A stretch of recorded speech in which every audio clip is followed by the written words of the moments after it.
Baik, Assalamualaikum warahmatullahi wabarakatuh.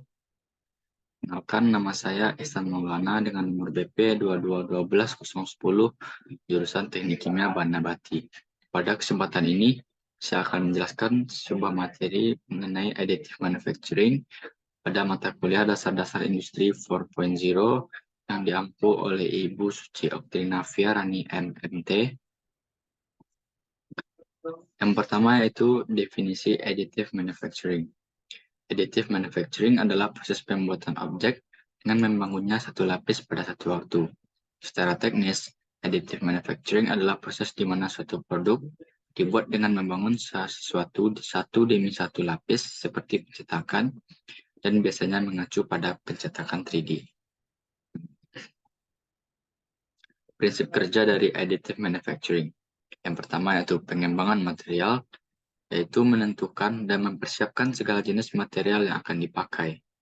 Yang kedua yaitu proses desain, merancang atau membuat model 3D seperti CAD atau CAM dan alat pemindai, lalu mengubahnya ke dalam bentuk file dan dikirim ke mesin additive manufacturing. Yang ketiga yaitu pemrosesan material, produk dibentuk lapis demi lapis sesuai dengan model yang telah ditentukan. Yang keempat, produk jadi. Setelah selesai diproduksi, seringkali masih membutuhkan proses penyelesaian seperti menghilangkan penopang struktur, perawatan panas, pemulesan, dan lain-lain. Selanjutnya jenis-jenis teknologi dari additive manufacturing. Yang pertama itu fotopolimerisasi atau PPM. Teknik ini memiliki proses resin atau fotopolimer dengan menyembuhkan resin cair fotopolimer secara selektif menggunakan polimerisasi yang diaktifkan dengan cahaya. Yang kedua itu binder jetting proses. Binder jetting memiliki proses di mana cairan pengikat diendapkan secara selektif untuk menggabungkan bahan bubuk bersama-sama untuk membentuk bagian 3D.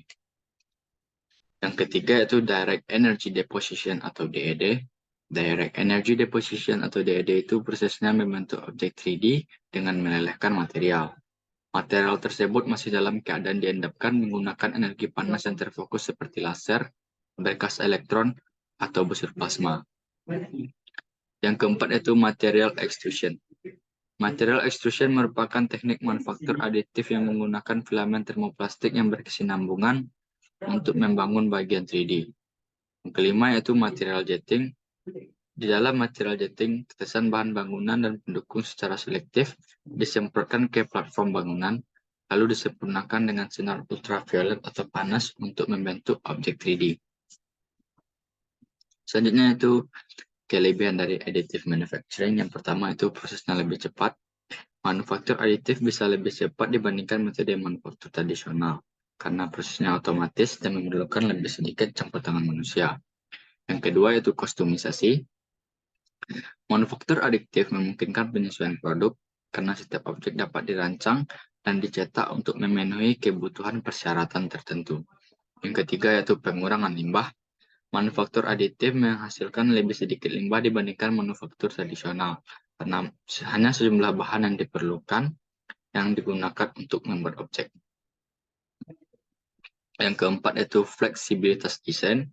Manufaktur aditif memungkinkan desain yang lebih kompleks yang mungkin tidak dapat dilakukan oleh metode manufaktur tradisional, karena prosesnya dapat menciptakan bentuk yang rumit dan detail.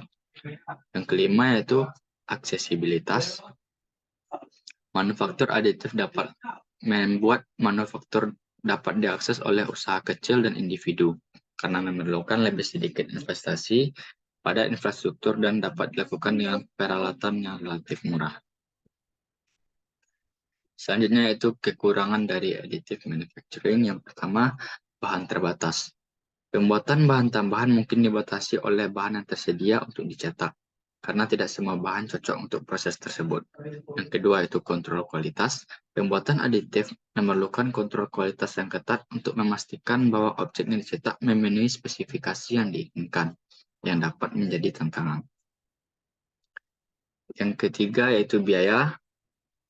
Manufaktur aditif bisa lebih mahal dibandingkan metode manufaktur tradisional karena peralatan dan bahan yang dibutuhkan bisa bernilai lebih mahal. Keempat itu batasan ukuran. Pembuatan bahan tambahan dibatasi oleh ukuran pencetakan yang dapat membatasi ukuran objek yang dapat dicetak. Yang kelima yaitu dampak lingkungan. Manufaktur aditif dapat menimbulkan dampak negatif terhadap lingkungan. Untuk pencetakan yang mungkin tidak dapat didaur ulang atau terurai secara hayati, dan prosesnya mungkin memerlukan konsumsi energi yang signifikan. Selanjutnya yaitu penerapan additive manufacturing. Teknologi 3D food printer hadir untuk menjawab keinginan masyarakat karena menghasilkan produk baru dengan bentuk yang unik, struktural, dan customizable. Pencetakan makanan 3D akan menjadi alternatif terbaru bagi industri makanan untuk menyiapkan dan menghasilkan makanan yang cukup di seluruh penduduk dunia, terutama dengan negara dengan sumber daya alam yang terbatas. Teknologi ini digunakan melalui alat khusus seperti mesin pencetak makanan yang diotomatisasi dengan kebutuhan bahan, bentuk, dan nutrisi yang berbeda. Namun dengan ukuran makanan yang seragam, 3D food printing memiliki filamen berupa pasta yang terbuat dari bahan mentah. Pasta tersebut kemudian diinjeksikan dengan mengikuti pola yang sudah diprogram sebelumnya sembari dibasak menggunakan laser.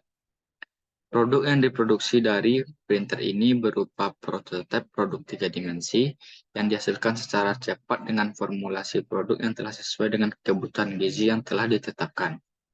Selain ketetapan kandungan gizi, pengolahan pangan menggunakan 3D food printer ini juga dapat diprogramkan untuk mengurangi limbah makanan yang dihasilkan.